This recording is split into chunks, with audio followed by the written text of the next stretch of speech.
I don't want to be put that I died of diabetes.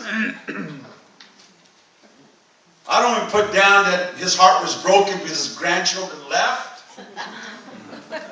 I will define my problem. Come on, Pastor. When you're down and out and discouraged and people say, pray for sister and so. Man, she's going through some hard stuff. Then what you're doing, you're allowing people to see your problems defining you. Today we need to make a statement. We will not allow our problems to define me. I will not allow the situations in my life dictate to me, this is what people will think of me in the future or when I die. But I will let the people know I'm a more than a conqueror. I have conquered my problem. I have overcome more than what people think that I am today. And this is what David was going through.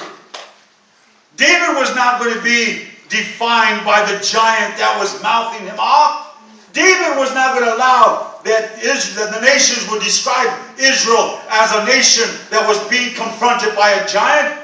He was saying, I'm going to define my problem and not the problem define me. Amen. But I want you to know something, that Goliath was not the only giant David had to face that day. Goliath was fierce. But you know what David had to face? We call it, in the army terms, we call it friendly fire. Friendly fire, my friends, is, did you know that in the first Gulf War, more American troops were killed by friendly fire than by the enemy? Friendly fire is soldiers being killed by their own army. Accidentally sometimes. In every war, there are occasions when soldiers are accidentally killed by their own brothers. And David was getting ready to face some friendly fire. And the real enemies of our lives are more subtle than Goliath.